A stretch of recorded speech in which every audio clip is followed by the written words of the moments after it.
And then they have cans of soup. And they throw the cans of soup. That's better than a brick because you can't throw a brick, it's too heavy. But a can of soup, you can really put some power into that, right? And then when they get caught, they say, no, this is soup from my family. They're so innocent. This is soup from my family. It's incredible. And you have people coming over with bags of soup, big bags of soup, and they lay it in the ground, and the anarchists take it and they start throwing it at our cops, at our police. And if it hits you, that's worse than a brick because it's got force. It's the perfect size. It's like made perfect. And when they get caught, they say, no, this is just soup for my family. And then the media says, this is just soup. These people are very, very innocent. They're innocent people.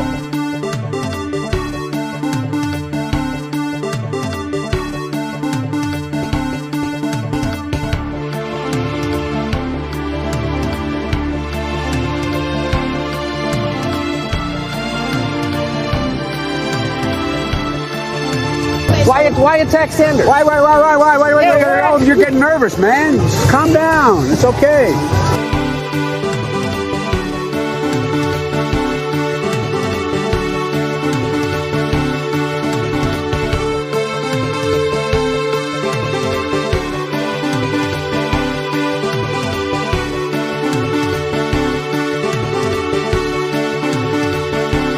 The world is actually a small piece of the universe, right?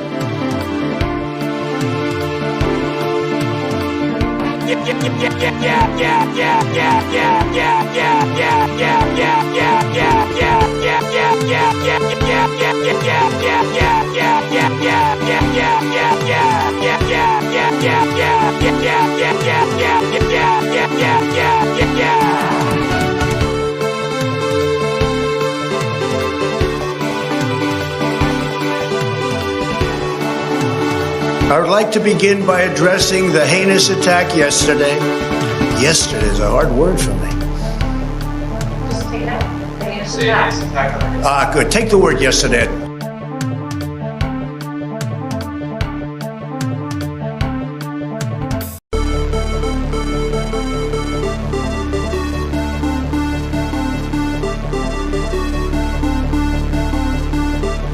Read the poll, Jack. You guys are all the same.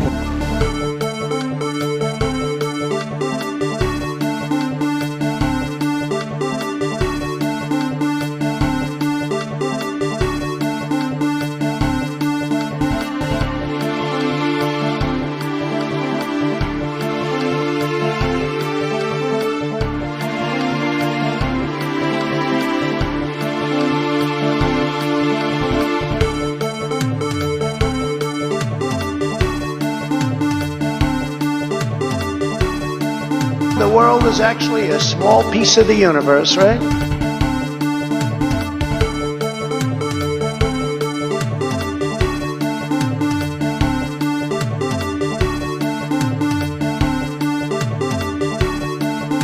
Everybody comes in, your grandmother, your...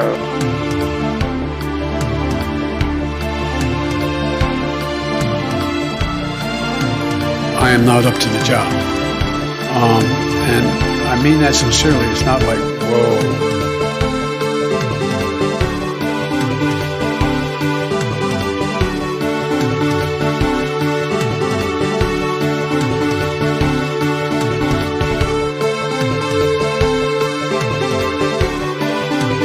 It is time for us to do what we have been doing, and that time is every day. Every day it is time for us to agree.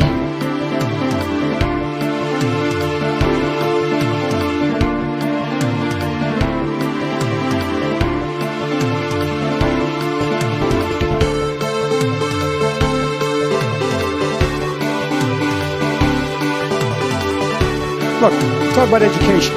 I propose that what we take is those very poor schools, the Title I schools, triple the amount of money we spend from $15 to $45 billion a year.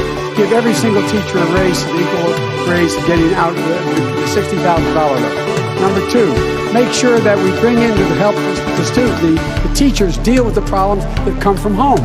The problems that come from home, we have one school psychologist for every 1,500 kids in America today. It's crazy. The teachers are I'm married to a teacher. My deceased wife is a teacher. They have every problem coming to them. We have to make sure that every single child does in fact have 3, 4, and 5-year-olds go to school, not daycare, school. We bring social workers into homes of parents to help them deal with how to raise their children. It's not they don't want to help, they don't know quite what to do. Play the radio, make sure the television, make sure you have the record player on at night, the phone, make sure the kids hear words.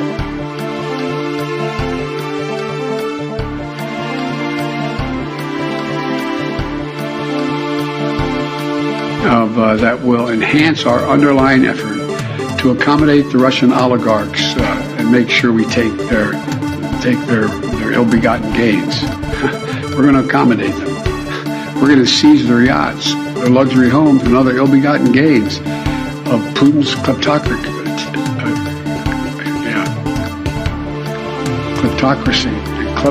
The guys who are the kleptocracy. But these are bad guys.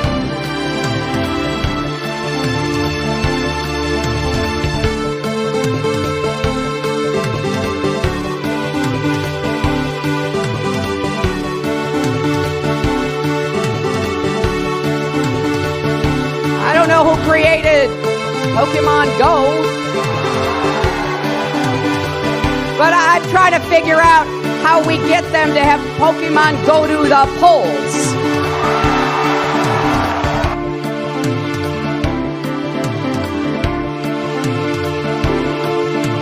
Here's the polls, Jack.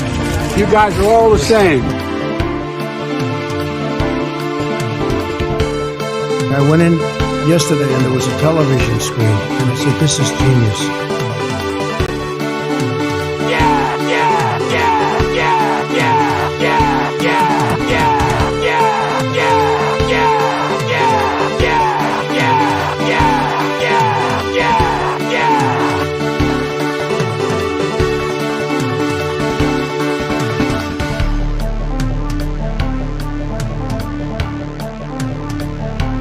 I mean, the fossil fuel industry, they weigh in so significantly. I mean, how could it be? Hello, users, and welcome to another show. This is an episodic show. We do shows here. This is the show where I do episodes of the show. And today's episode happens to take place on the weekend. Yeah!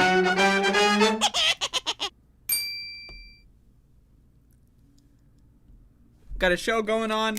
Today is Friday. This is the Friday show. Things are really bright in here. I've been wearing those sunglasses the whole intro. Anyway, so this is the Friday show. I got lemon seltzer. I gotta make sure I don't fuck this show up. I gotta, goddamn Bob is like, oh shit, the whole day is gonna be in ruins if the show doesn't go well this morning. Holy fuck. Is that a Toy Story shirt? Yes, it is. It's true. The rumors are true. I am wearing a Toy Story shirt. Alright, y'all. So, hopefully everyone is having a good,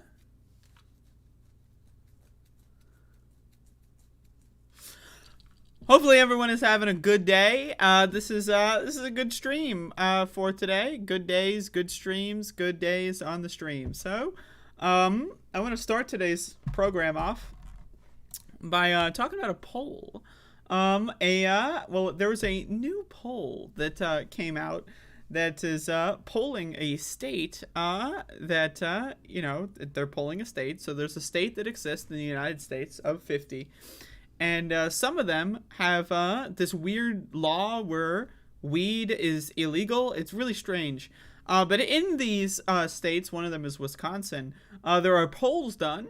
And it appears that people really, they really want legal weed in Wisconsin. So, in fact, they want it so much that if we scroll down, you'll see 69% of the people in Wisconsin want legalized marijuana. 69%. It's crazy stuff. Let's read. This is from Marijuana Moment. Support for marijuana legalization in Wisconsin has reached a new bipartisan high. Get it? A high? According to a poll released on Wednesday, the survey from Marquette Law School found that a solid 69% of registered voters in Wisconsin believe cannabis should be legal, which marks an 8 percentage point increase since the firm's last poll on the issue that was released in March. 81% of Democrats, 75% of independents, I guess, and 51% of Republicans said they would back legislation or legalization in the latest poll. Whoa, 69%, folks. That's crazy stuff. Younger people were significantly more likely to embrace the policy change, with support at 83% for 18 to 29-year-olds. Jeez. Oh my God, 89% for those 30 to 44. That's crazy. There's like a fucking 6% delta. So like 6% of people like that are 18 to 29 are like, you know, weed is actually really bad. Did you know that weed is actually studies that have been done that weed shrinks your brain and, you know, it's really bad for you. Right? And then fucking your 30 to 44s are like, yeah, let's smoke some fucking weed. You know what I mean? That's really funny, actually. Beyond age, every racial, regional, income, and educational demographic in the survey was shown to support legalization. Isn't that incredible? The only group, and I will read that momentarily, I'm scratching my eyeball. The only groups where there wasn't a majority in favor of any cannabis prohibition were people who identified as very conservative, 26%, once weekly or more than once weekly churchgoers. Oh, the churchgoers and born again Protestant. I love how there's a category for born again. How many times were you born? I was born again. Jesus Christ. My God. Anyway, that's cool. So 69% in Wisconsin want to legalize marijuana. That's good. That's good news. So shout outs to Wisconsin.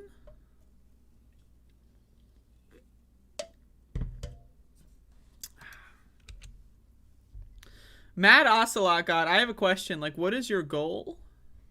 Like, you only come to my stream to talk about like No Mickey. Like, do you have any idea what I believe?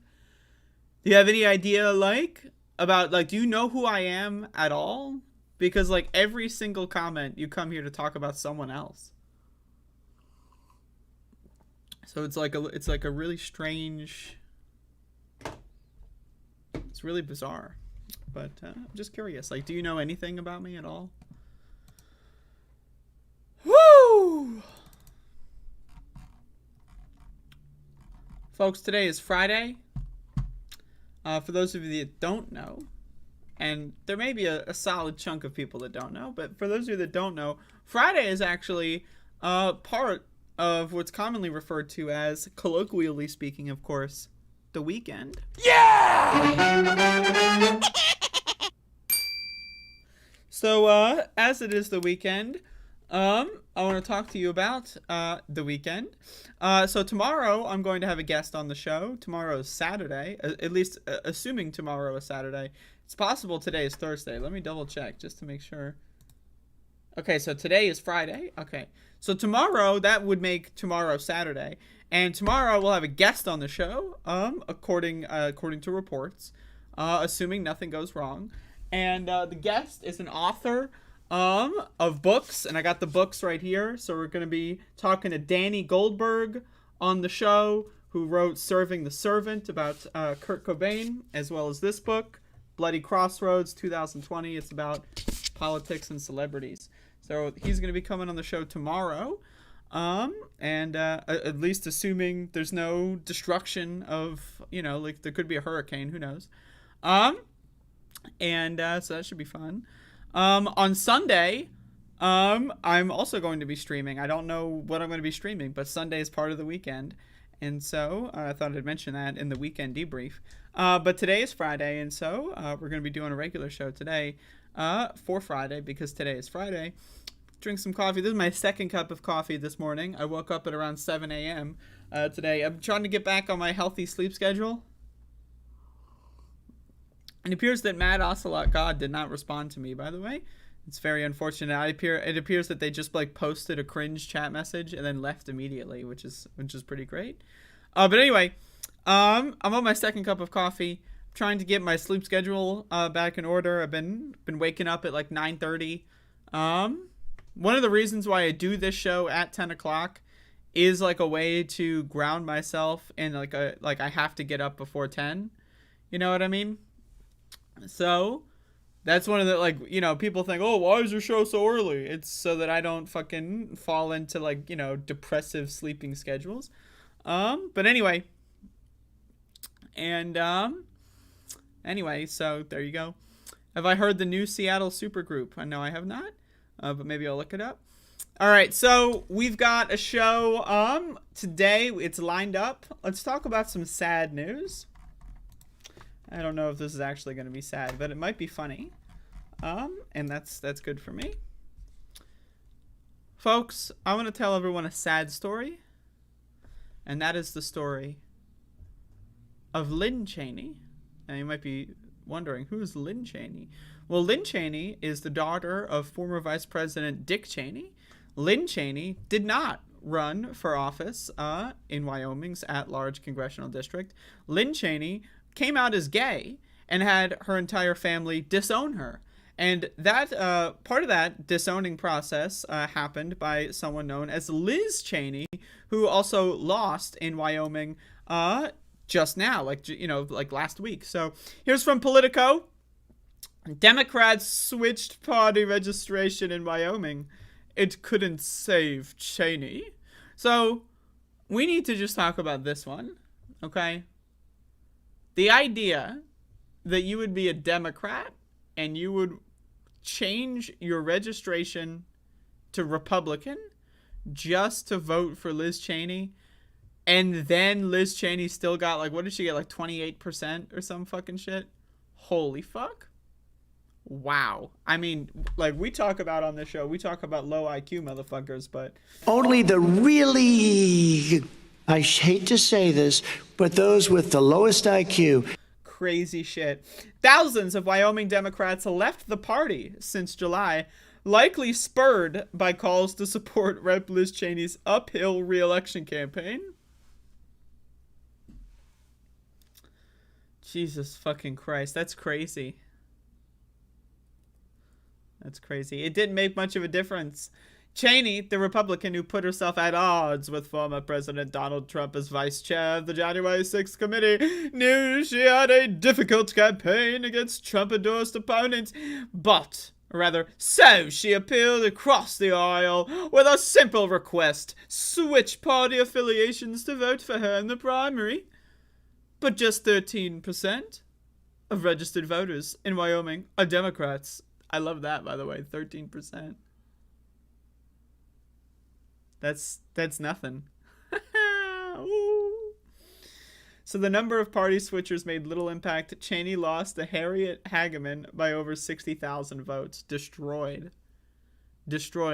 It was 28 to 60 something or some shit. It was crazy. She got epic, she got just destroyed. I mean, I don't know what the hell. It's actually really entertaining to watch. I mean, this is what happens, right? When you spend 20 years working with neo-Nazis for a political, what's the word? Fucking starts with a C. What is it? It's where multiple groups work together. See something? I don't know. What is this word? My brain is not working. Help. Coalition. There we go. Okay. Thank you. All right. Jesus Christ. I may have had a lot of edibles last night, so just bear with me. But anyway, when you spend 20 years in a political coalition with neo-Nazis and then are shocked, oh, whoa, holy shit, when you speak out against the neo-Nazis, right? all of a sudden, they're going to fucking throw you into the garbage can. And that's exactly what happened with Liz Cheney. Right? Again, she destroyed her own family, at least helped fuel the destruction of her own family. Right? For politics. And now she made a wrong choice. She was like, oh, I think the party will move past Donald Trump, and I want to be that person that the party's going to move to. Wrong. When you spend 20 years fomenting neo-Nazi outrage, fueling conspiracy theories, fueling this disgusting movement in your party, you can't be shocked when they fucking, like, when you speak out against them and decide to throw you into the wolves, you know? And that's Liz Cheney. That's the story of Liz Cheney. She destroyed her family. She destroyed her personal life. She sacrificed all integrity in the world. And then, just as, similarly, this is like the story of Mike Pence, you know?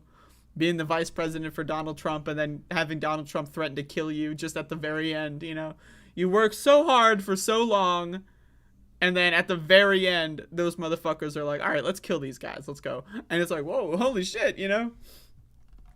Anyway, 66 to 28, Jesus Christ. Anyway, yeah, I don't really care about this article. I don't really care about hearing about the Democrats this switch over. I just wanted to laugh at Liz Cheney. So that's my goal, is to just laugh at this stupid fucking bitch. Anyway, that's funny. So there you go.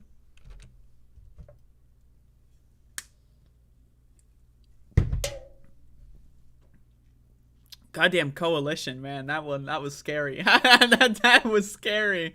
Is this what being demented feels like? Oh my god. Like, you know what the word is, but it's gone. Like, it's like you open up the file folder and then nothing's there. You know what I mean? Like, I've got a file folder that's like C word for grouping with other factions, and I click on the folder and there's nothing it's gone. There's nothing there. Coalition, holy moly. I mean, what a great word coalition is when you really think about it. But I had a lot of weed last night, so please bear with me. I overdosed on weed last night. I had a shitload. Testing out this new tincture, and needless to say, it tested out pretty well. So, Jesus.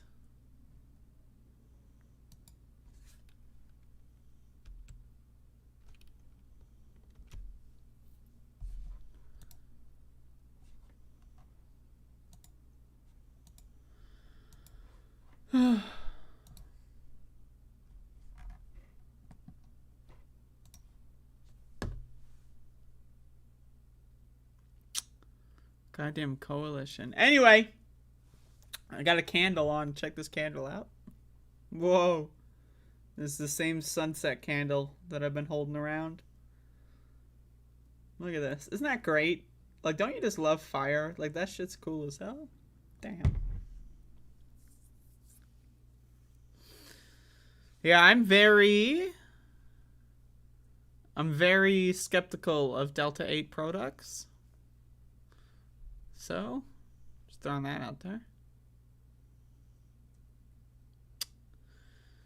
Mayo is of the devil. I don't really like mayonnaise. Like, mayonnaise can be good in foods sometimes, but like, to me, it's not worth buying mayonnaise, storing mayonnaise in the kitchen or in the fridge. It's not worth getting a knife to spread the mayonnaise. It's not worth whatever good, mayonnaise is okay if someone else does all the work for me. You know what I mean? But the idea that I'm going to think to myself, oh, I'm going to put some mayonnaise on this. It does not add nearly enough flavor that's worth at all. I don't really eat sandwiches anymore. I'm not really a sandwich person. I used to be, but not so much anymore. Mustard. Now, mustard is absolutely, you don't need a knife for mustard, which is great. Right? You can just, spread that shit all over the place. Mustard is fantastic. Crudité, anybody? Well, that's actually a good segue. You motherfuckers, you're doing good segues for me.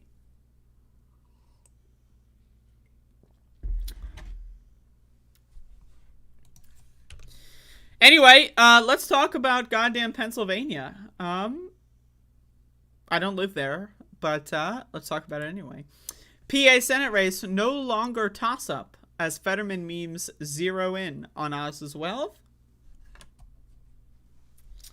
So, all throughout this midterm cycle, we've kind of been kind of operating under the shadow, right, under the dark cloud of a red wave. This has been kind of, prophesized at least most of this year.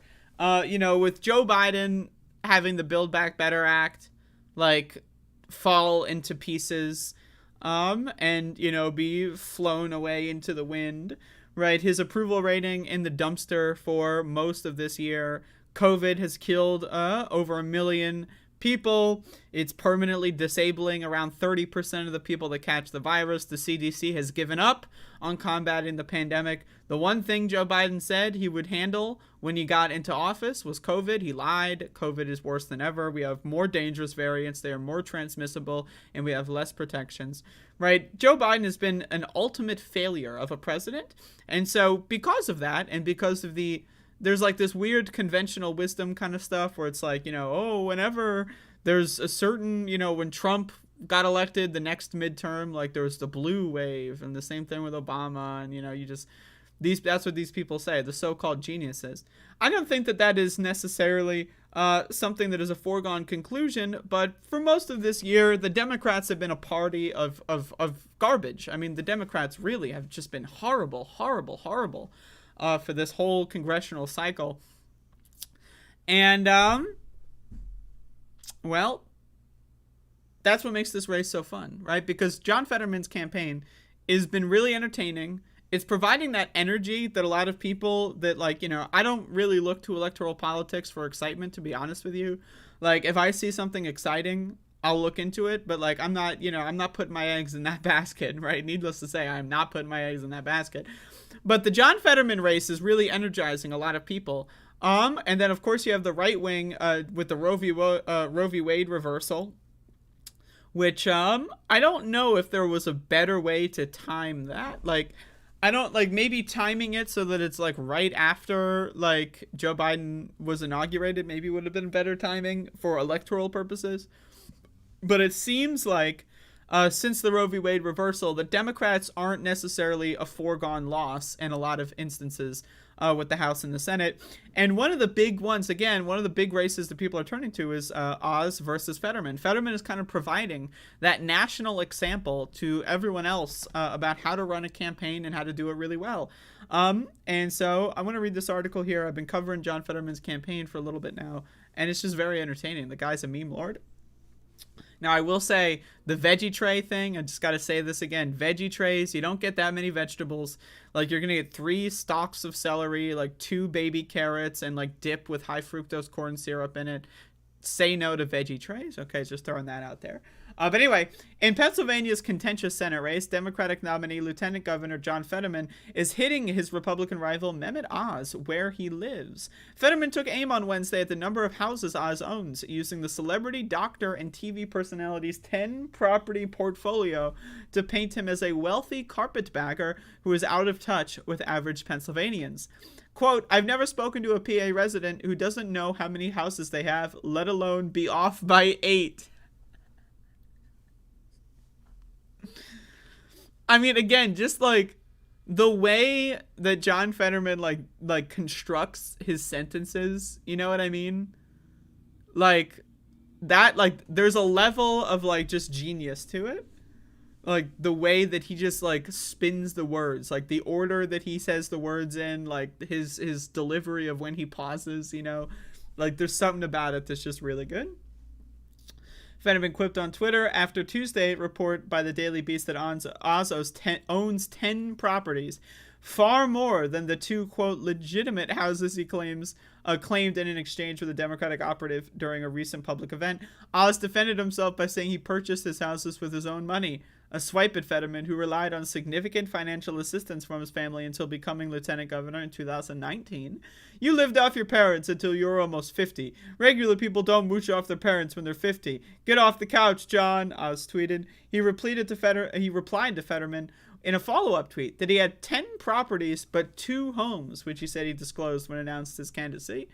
Now again, I don't care how wealthy someone is ultimately. Let's be real, is a poor person going to get near Fetterman's position being a lieutenant governor running for the U.S. Senate? Poor people are not going to be in that position. So if we're talking about the battle of people that are, out of touch, or a battle of people that are wealthier than us, right? I'm going to take someone like John Fetterman, who actually gives a shit about other people, over Dr. Oz, who doesn't even pretend to give a shit about other people. You know what I mean? Right? John Fetterman at least advocates for Medicare for all. He advocates for legalized marijuana. He advocates for prison rehabilitation services. He pardons people that have been sent to prison for things like nonviolent drug offenses, right? So as far as I'm concerned, let's assume, right, John Fetterman is a rich ivory tower scumbag. I don't care either way. I'm only about the policy, right? But that said, Dr. Oz, again, let's be honest, right? If Dr. Oz calling John Fetterman rich while he owns 10 mansions, right? That's not right. That's not the dunk you think it is, right? Because the Republican Party is the party of the more money you have, the better person you are. Dollars in your bank account equal points on the morality scale. Right, that's why they love Donald Trump so much, and they love Elon Musk so much. God, they suck his dick on a daily basis online. You see that shit? Anyway, so Dr. Oz trying to say that, oh, John Fetterman's actually rich, is kind of cutting against what his own base would want, isn't it? I don't know, man. Anyway, I guess it really is just trying to get people to stay home and not vote for Fetterman, I guess, is the strategy ultimately. But it's just really funny. The social media mudslinging has been a hallmark of the race since the candidates emerged from a May primary, though Fetterman's camp has shown far more fluency with pop culture and social media. After the Twitter row, the Fetterman campaign trolled Oz with a game show parody of Family Feud titled "How Many Houses Do You Own?" It's just really good.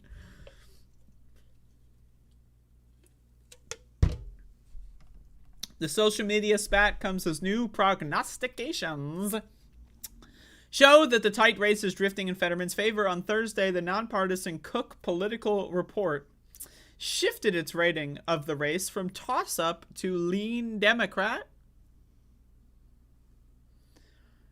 Again, I just want to say, at the start of this cycle, right, the seat that currently they're running for, what is it, Toomey's seat, I think, who's retiring, so a Republican is the current person that runs is in the seat that they're running in. And so it was just assumed whoever ran the Republican, won the Republican primary would probably win the general. But at this point, again, who knows how much of this is the national kind of consciousness going on with the Roe v. Wade reversal, with inflation, all that stupid shit, right? Who knows how much of that is there versus just, again, how great Fetterman's campaign really has been, right? So, but this would be really fun because, again, it's a fun campaign. It's fun to cover. But if we actually get a John Fetterman into Senate for 6 years, I mean, that's going to be, that's content, baby. That's content right there. You know what I mean? But again, we'll see if John Fetterman gets immediately corrupted like pretty much everyone else. Most recently, an Oz campaign video from April resurfaced Monday and went viral for all the wrong reasons. In it, he bungled the name of the Pennsylvania-based supermarket Redner's while lamenting what inflation under Biden has done to the price of crudité. Oz has more than $100 million in assets, according to... I love how... So they go from the grocery store video, right? Next paragraph. Oz has more than $100 million in assets, according to an April financial disclosure. Fetterman has a single Verizon stock holding valued between $1,000 and $15,000. That seems interesting that we don't know. Is it $1,000? Is it $15,000? Who knows? I also don't know why Fetterman would have a stock in Verizon. That's a little alarming. of course, telecommunications companies they're really, really bad. But, again, $100 million of property and real estate versus having $1,000 to $15,000 of Verizon stock. One is clearly better than the other one. But anyway, there you go. Obviously, this is going to be a fun race to watch. And I'm excited, personally, to see how it goes down. Once again, I will be doing a midterm stream. So, if anyone is curious, if they want to, observe the midterm elections, I will be doing a stream on that day. I'll probably start the stream at around 6 p.m., I'm thinking. And then just go until everything but Alaska and Hawaii has been called. That's my idea. I mean, maybe if I get a couple $1,000s, maybe I'll stay up until Hawaii's been called, but not gonna happen probably. So, but anyway, there you go. That's it. That's the segment.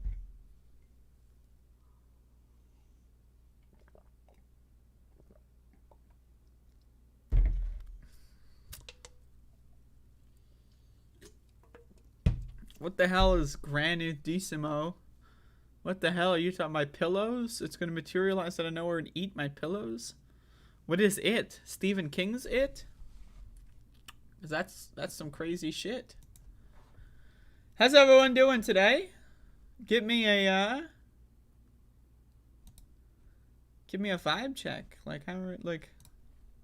I'm having a good morning. I am still recovering from last night. I demoed a new tincture, and needless to say, I'm still fucked up from that. You ever get so high that you slowly fade into existence or non-existence, and then you just wake up in the morning? Because that was me last night. I was watching a fucking movie, and I'll get into that later, and then all of a sudden, boom, my alarm goes off. I barely remember even falling asleep, Well, I'm on my second cup of coffee. And so I'm planning on doing that. One thing I should say, though. I should say this. This is something that I should say. I should say it. Anyway, yeah, tolerance sucks. Okay, again, I'm going to do, in fact, I was going to do a whole different thing, but I'm going to do another PSA. Now, again, first of all, drugs are bad for you. Now, I live in a state where marijuana is legal, and so that is a legal thing. It is not illegal. But if you do live in a state where it is illegal, then they're bad for you. If you live in a state where they're legal, well, then I guess it doesn't matter. But if you live in a state where they're illegal, it's bad for you. Now, again, how many times on my show do I have to tell people that only 7% of the U.S. population, 7% of the U.S. population are metabolically healthy? 93% of Americans are metabolically unhealthy. They're fucked up. Their bodies are broken. Why is that? Well, probably because they don't eat enough fiber. Only 5%, 95% of Americans don't, but only 5% of Americans get the at least the minimum daily recommended fiber intake. So what happens when you don't eat fiber and you're eating a bunch of processed foods? Well, it slows your metabolism, right? So, and when it slows your metabolism, right, when you consume certain substances, maybe marijuana, I'm not saying marijuana, but if you were, your metabolic rate, the speed of your metabolism, right, the healthy state or an unhealthy state of how it functions determines not only one, how long it takes for the the effects of the substance to kick in. It affects 2, how long it lasts. And 3, it affects a lot of your tolerance, right? A lot of people say, I smoke weed every day, man, my tolerance, bro. If you smoke weed or whatever, that's a whole different thing because it goes directly to your lungs. So it's less of a metabolic thing. But if you ingest, like I do, if I'm an ingester, and you have a bad tolerance buildup, I recommend eating a couple salads with your detox and and it'll speed right up and you'll be good to go. So just throwing that out there. Again, 93% of Americans are cardiometabolically unhealthy. They're fucked up. Their bodies don't work properly. And 95% of Americans are too fucking stupid to learn how to fucking make a salad. So just throwing that out there. You know, if you want any, like, if you want a reason to get healthy, if you want a reason to fix your body, and, you know, weed being more potent and effective is a reason for you, then there you go. But I'm going to say this as someone that's been doing a lot of weed for a long time, and someone who's been unhealthy and healthy throughout the duration of that time. When I'm on top of my diet, you know, and I'm like, eating salads every day, the weed is, you know, it hits me way harder. So just throwing that out there. A little tip to the weeders out there. The weeders, you know, 420. Am I right, people? Am I right? 420. Woo! You know what I mean? Anyway. We got goddamn Realon in the chat. Realon, who also subscribed to me on twitch.television, which you can do today. You can do that today on twitch.television. Planning on streaming there once again today. Been doing a lot of speed runs for these Doom WODs that I've been really into, and I'm planning on doing 2 more WODs today. So that should be fun. So if you want to follow me there, if you like video games, you check it out.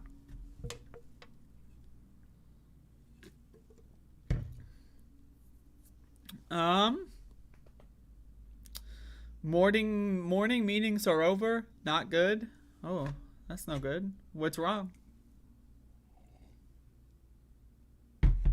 Thatcher's tech-based WOD? Maybe at some point.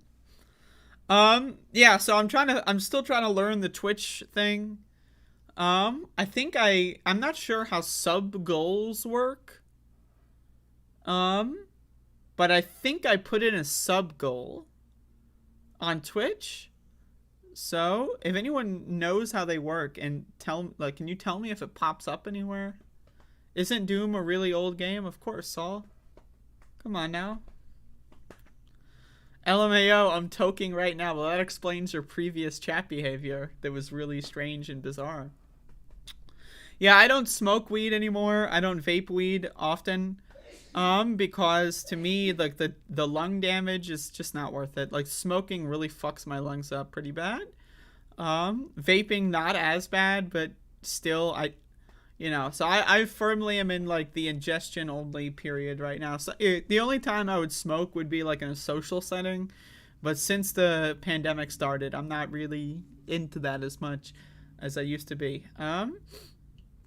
But anyway, so I think ingestion is healthier.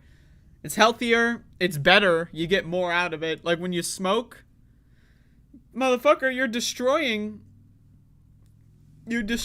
like fucking, like, what is it, like 40-50% of the actives when you smoke it? You know, like, that's crazy shit. You know, when you're vaping it, there's, you know, you're still, and then when you're destroying the actives.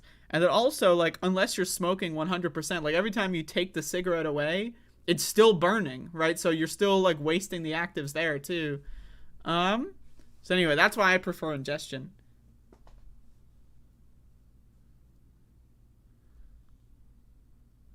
You can't wait for edibles to take effect? That's why you do an edible, and then you do a vape hit?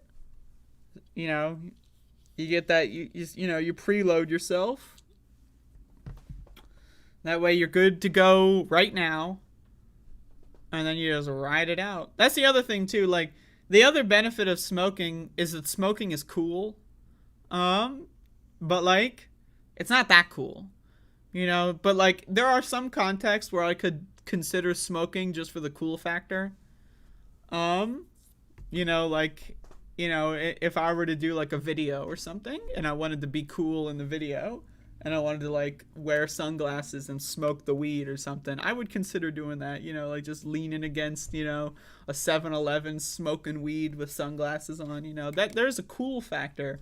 But, you know, you gotta really time the cool factor, you know, you don't wanna jump the gun on the cool factor. Anyway, but again, drugs are bad for you, especially in states where they're illegal. They're actually, like, it's weird. Like, when you cross the state line, it becomes, like, significantly worse for you. In fact, like, you know, you cross the line from, like, I don't know, somewhere to another state where one's, you know, and all of a sudden it's not that bad for you, and then you cross the line and boom, it's going to kill you instantly. It's just that simple, right? I don't make the rules.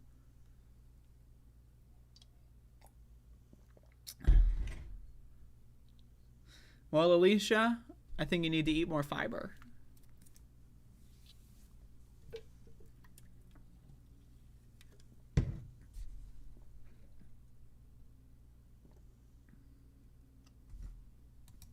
All right.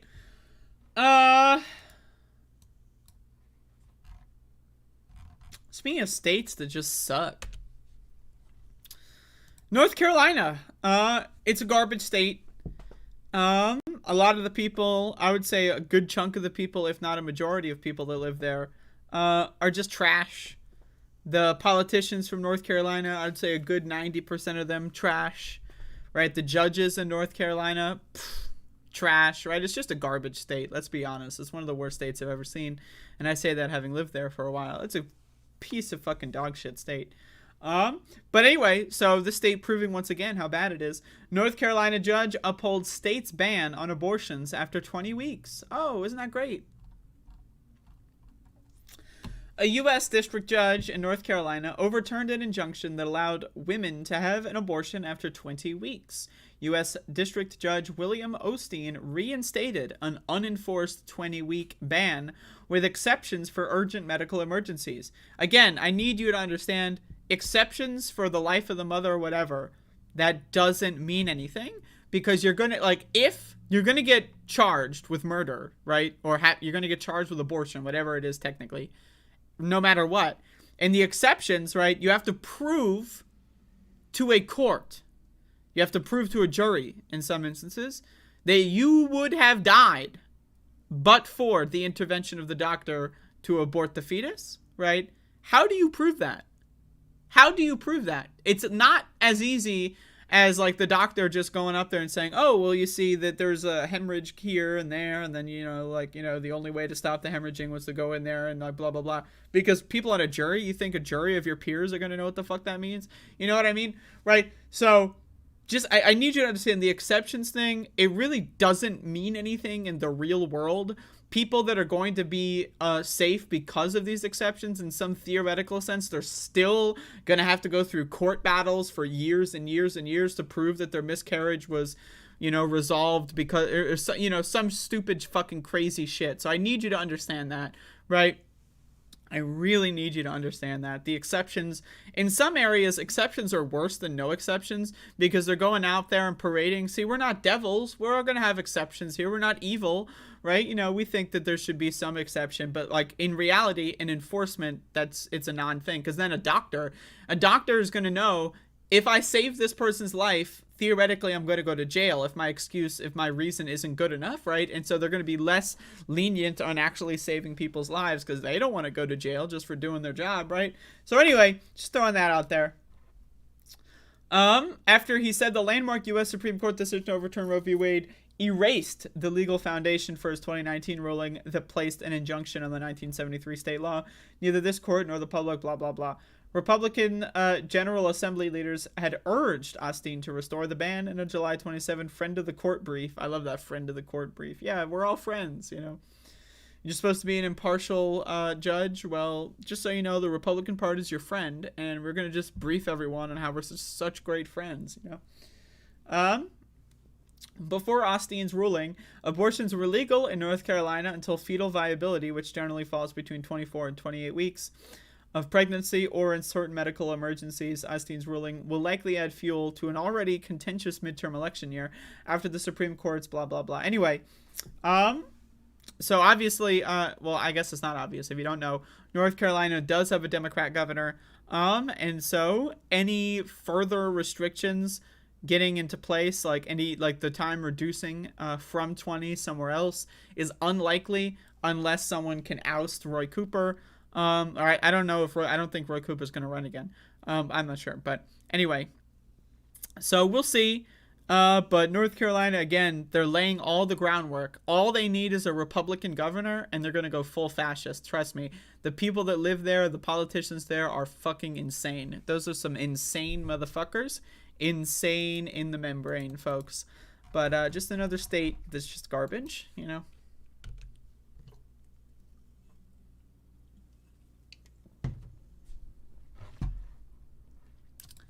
You know what I hate? People. That's it. I have nothing else for that. That was just a one-off.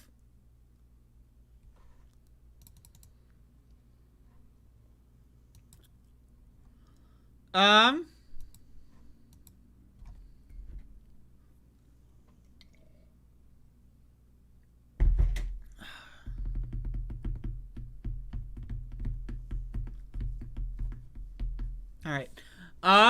So we got a show today.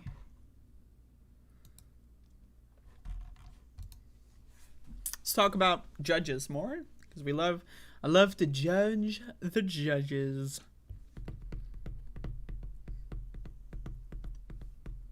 All right. There's a goddamn judge in Florida. Florida. You know how they say that? You know how, like, the people, because I'm from New Jersey, right? But, like, my fucking, my grandma retired in Florida. And, you know, but in one of those communities where everyone that is there is, like, you know, from the Northeast, and they have these weird accents, you know? Like, that's like why when you're in Georgia, you have a Southern accent, but Florida, you don't have a Southern accent if you live in Florida. You have a Northeastern accent. You ever notice that, right? Because of that fucking shit. Anyway, that's a whole aside. Judge partially blocks DeSantis's anti-woke law. Now, can we talk about this shit? The Stop Woke Act. Like, I need you to understand that, like, there's a good chunk. There's like 70, 80, maybe 90 million people in this country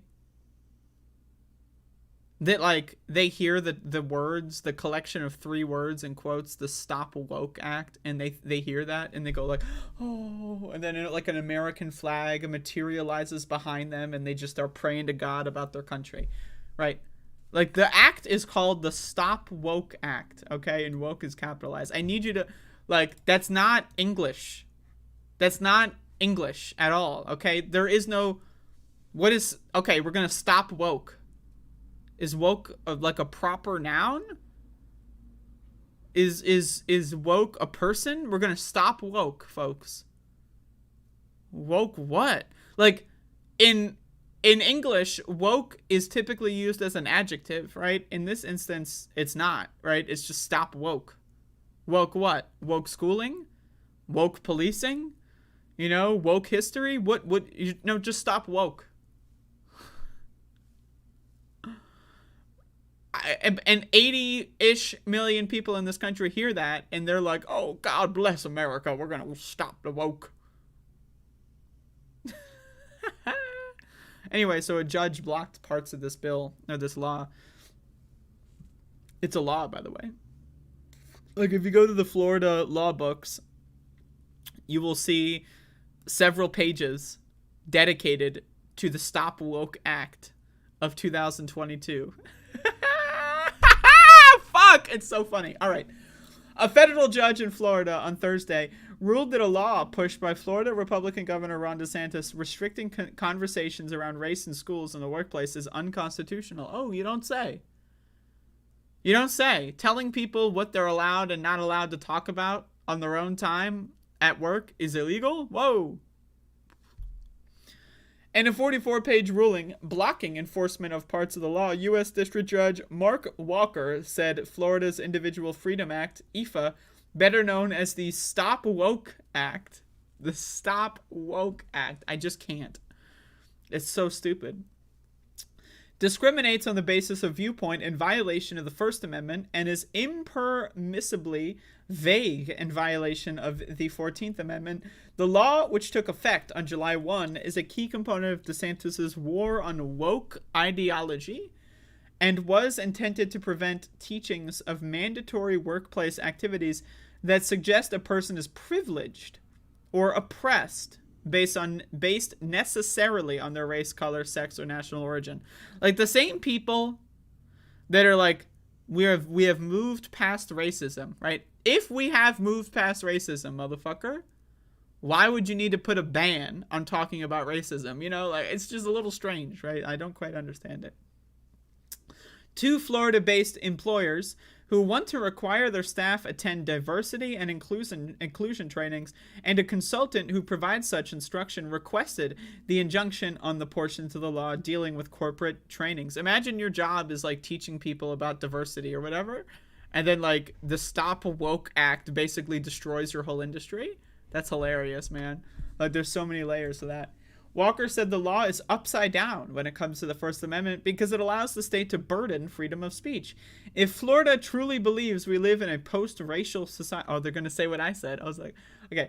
If Florida truly believes we live in a post-race society, then let it make its case. But it cannot win the argument by muzzling its opponents because, without justification, the IFA attacks ideas, not conduct.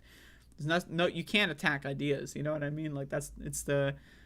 Ideas are the foundation of a good society, you know what I mean? Anyway, so that's funny.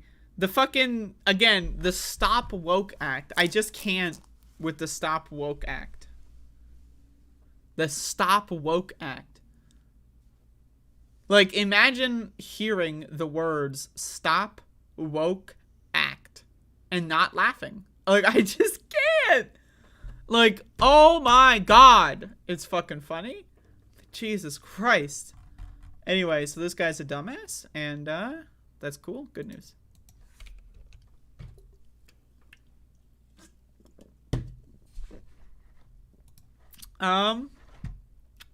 Y'all, I'm woke AF right now. I just want to let y'all know I am woke AF. Woke AF.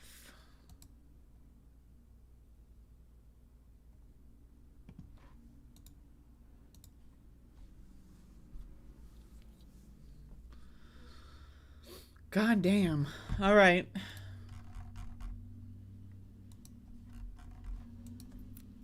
I want to end today's news portion of the show on some good news. Folks, it's happened. I just want to say before we get into this article, I love Satan. I worship Satan. In fact, Satan is my best friend. Satan and I go way back, right? And Satan tells me all the time, like, one of these days, we're going to get that God guy. One of these fucking days, you know what I mean? One of these fucking days, we're going to just walk up to God's office and say, hey, fuck you, man. Okay? And, well, folks, the day has come.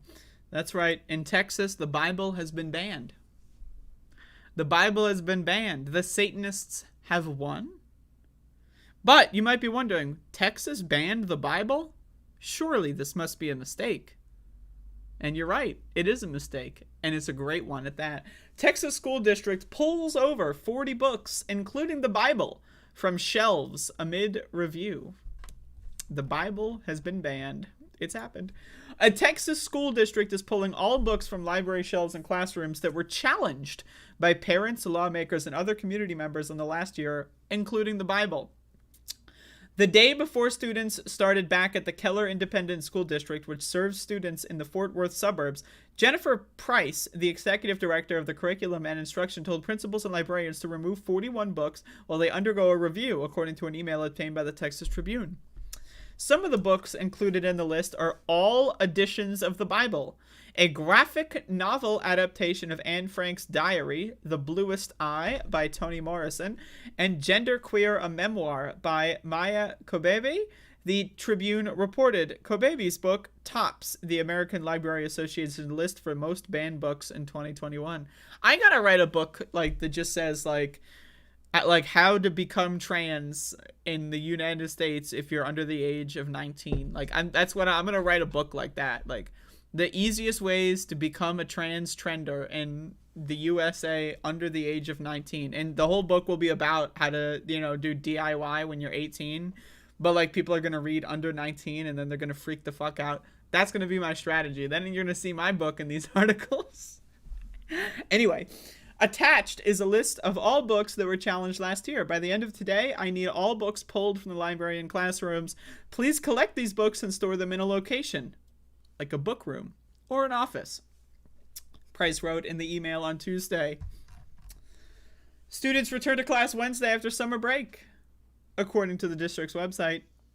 The decision comes amid an uptick in book bans in schools and libraries across the country. The American Library Association, which tracks book challenges and bans, reported a more than doubling of challenges in 2021 and 2020, with actual numbers likely being much higher. Parents, politicians, and other community members have been challenging books at higher rates as conservative lawmakers raise concerns about what students are being taught in schools about topics such as race, sexuality, and gender identity. Some of the books at Keller ISD that received challenges requests to remove them from libraries and such had already been reviewed last school year by a school district committee and were recommended to remain in schools, according to the Tribune. A new policy approved by the school board earlier this month requires that they be reviewed again, the district told USA Today in a statement. Right now, Keller ISD's administration is asking our campus staff and librarians to review books that were challenged last year. So basically what happens, right-wingers pass a policy or whatever, they demand that, all the books that have sex get removed. Whoops. So the Bible's in there too. Probably just some cheeky bugger was just like, yeah, well, so should the Bible. And then the Bible got added to the list. Now, Republicans on social media are being, very hilarious about this. A lot of them are saying, I told you the left would come for the Bible. When it's literally the right has come for their own Bible, right? You know what I mean? Anyway, this shit's fucking funny. This is some good news. Fuck the Bible. Fuck Christianity. Fuck your stupid religion. Fuck these goddamn stupid fucking, moral fucking policemen. Fuck you. Let people be queer. Let people read a book about someone else who's queer if they're not queer and want to learn more about it. Shut the fuck up and get your fucking hands off of our children. Reminder, this is the same party of mandatory genital checks for kids, right? This is what the fucking shit these people are passing in Ohio and in Idaho. I think it was actually revoked in Ohio because of backlash, but still, these people are just crazy and insane. And it's hilarious that they're so fucking stupid, too. They're just so fucking stupid. These religious nutbag freaks are just so fucking goddamn dumb that the arguments they're making are not only against their own stupid fucking Bible, they're against their own stupid fucking book, but the arguments that they're making in favor of this book end up banning the book because it's just, they're so fucking dumb. The dumbest pieces of fucking garbage in planet Earth are religious fucking nutbags. Jesus fucking Christ. Anyway, they're dumb, so there you go.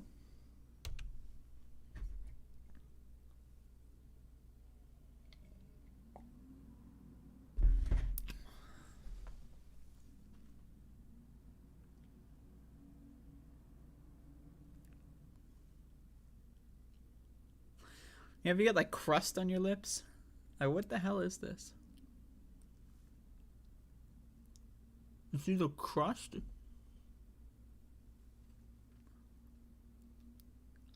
Or am I just ripping my lips off with my teeth? I don't know what's happening. Anyway, y'all, we've got a show, and by we, I mean me. Tomorrow, once again, tomorrow I'm going to have a guest on the program. Tomorrow I'm going to have an author, and the author of these two books that I have read recently, Serving the Servant, Remembering Kurt Cobain, and Bloody Crossroads 2020.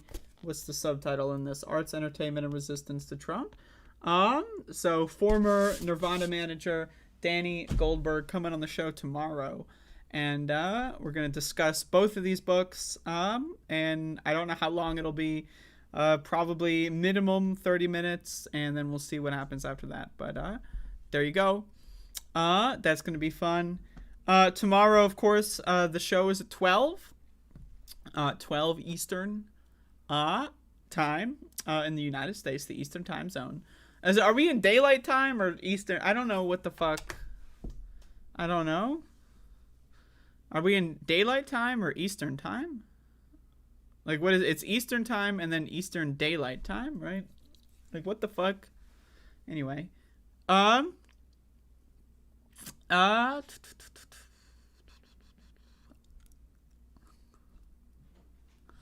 So I'm gonna do a movie review in a couple seconds here. So that's cool. I watched a classic yesterday while I was having my experience.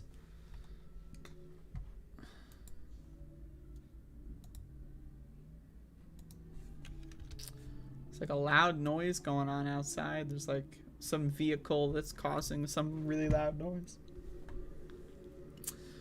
Do that tongue thing again. I think I can finish.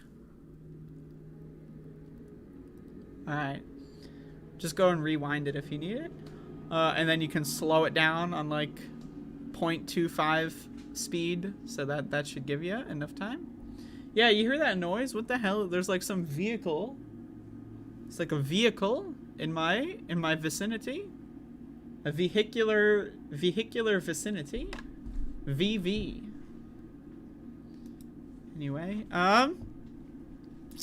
yeah, so, yeah, alright, let's do a movie review. So yesterday, I got really high on tetrahydrocannabinol, and, decided to watch a film. I was just scrolling through films, you know, in the kind of horror categories. And then I came across Eraserhead. Now, I have heard of this movie before. A lot of people have told me to watch it. Well, I finally watched it. I've never seen it before. And Eraserhead. Holy mackerel. Holy mackerel. What a movie. I mean, now, again, I was very high, and it was very late at night. And so, I had a little bit of that short-term memory loss thing going on. And so, like, every, like, 10 minutes, I kept forgetting what the fuck was going on in this movie. So this movie is, there's, like, aliens, and, like, so there's aliens, and then there's alien babies, and then there's Henry, who's got the weird fucked up hair, who is, like, made out of eraser heads.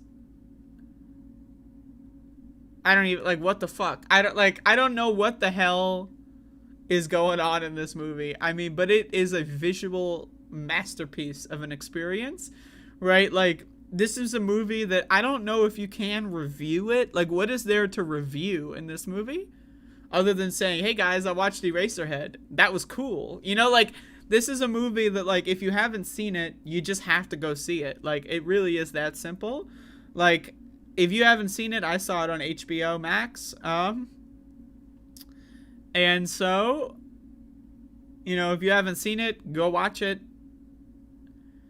I don't, like, so there's aliens, there's erasers, there's pencils, and erasers. And Eraserhead is made out of erasers.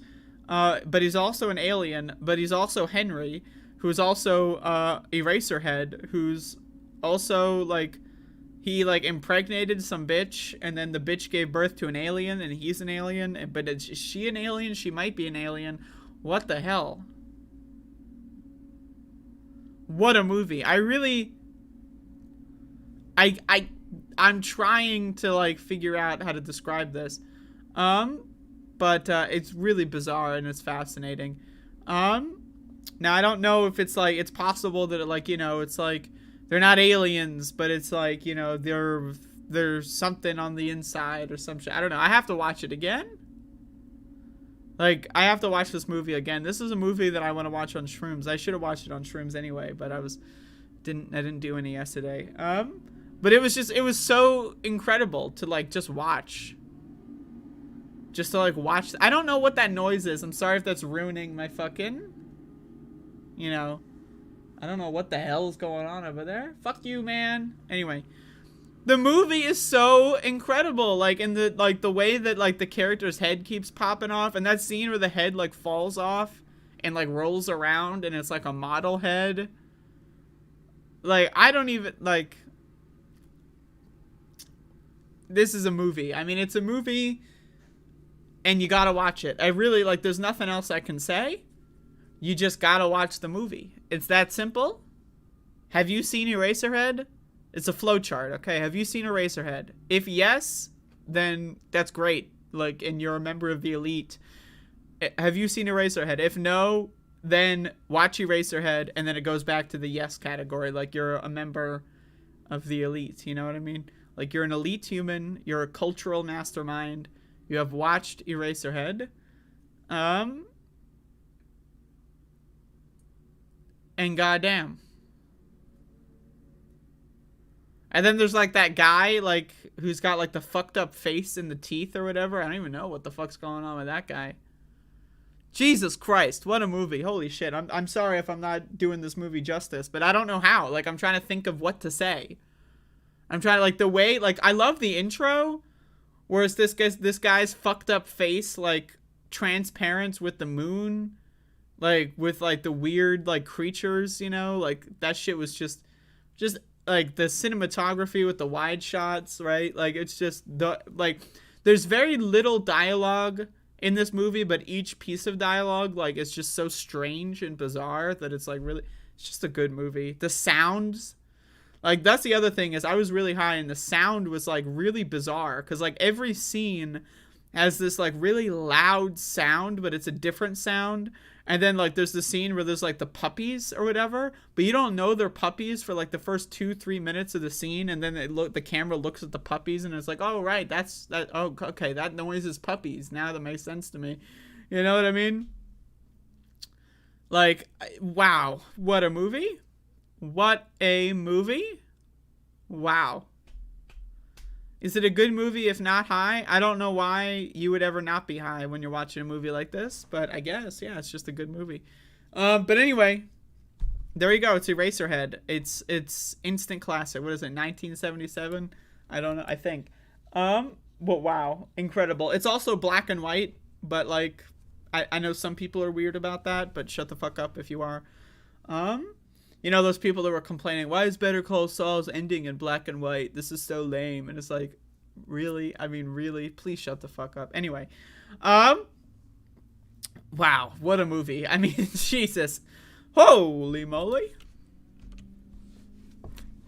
Ba-da-ba.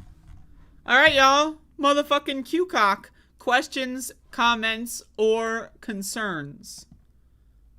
Q-cock. Hit me up with the Q-cock. If you have any questions, if you have any comments, or if you're concerned, then let me know.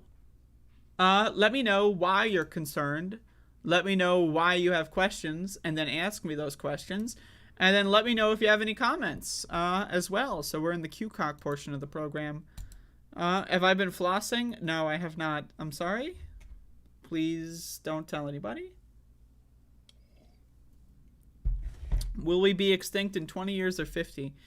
Well, there's two questions to that. Will the human race as a whole be virtually extinct in 20 or 50 years?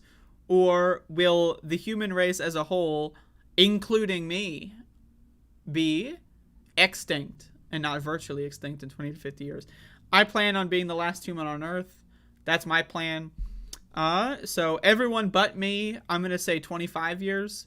Me, I'm planning on living until I'm 200, so at least 174 more years of me.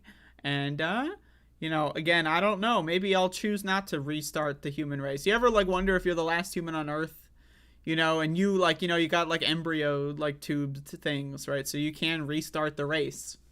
You know, you can just, like, grow, like, a generation of lab babies, and then you're back to being good. Yeah, if that's the case with me, I'll let you know. You can feel rest assured there will be no more humans. I will live out the rest of my life, and then I'll make sure that the human race has a good ending. We'll leave on a high note with me. So, have you ever considered doing your show naked? I think I would get banned if I did that. I'm pretty sure, but I have considered it. I sometimes have dreams where I start the show, and like, I'm not, you know, I'm not wearing proper clothing. It's like a nightmare I have.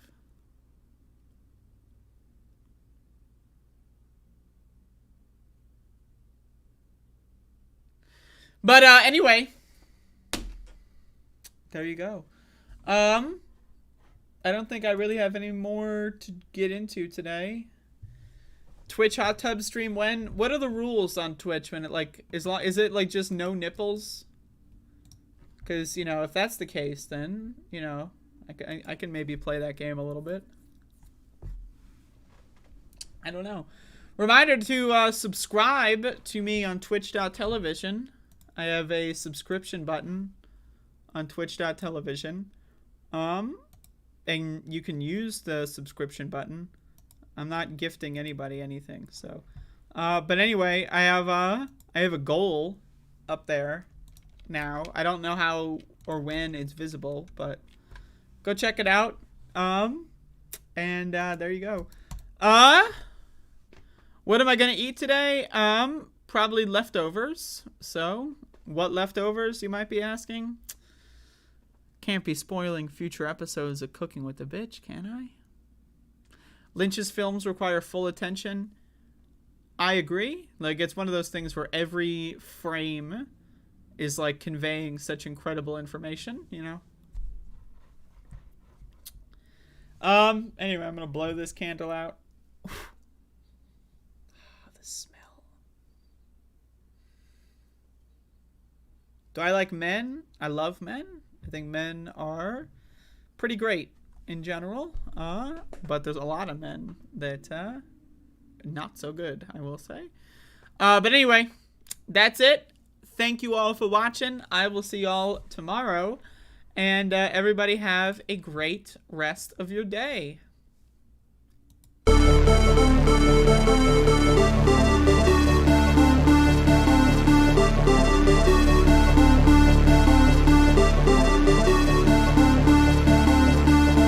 I don't know who created Pokemon Go, but I'm trying to figure out how we get them to have Pokemon go to the polls.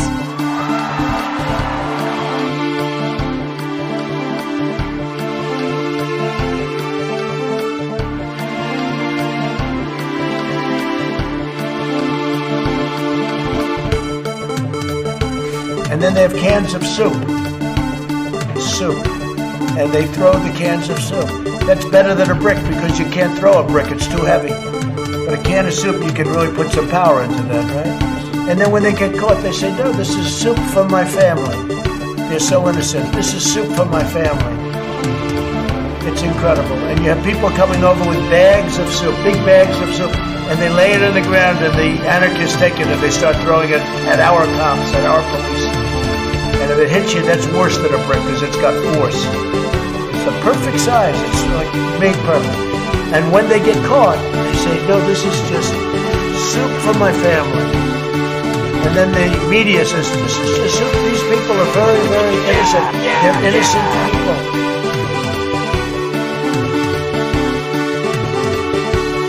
Running against the worst candidate in the history of presidential politics puts pressure on me.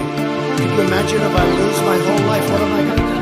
I'm going to say, I lost to the worst candidate in the history of politics.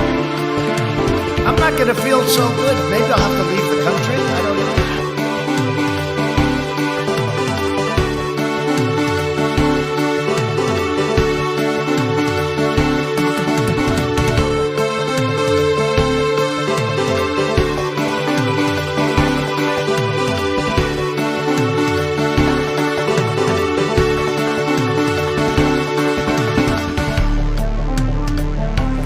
I am not up to the job.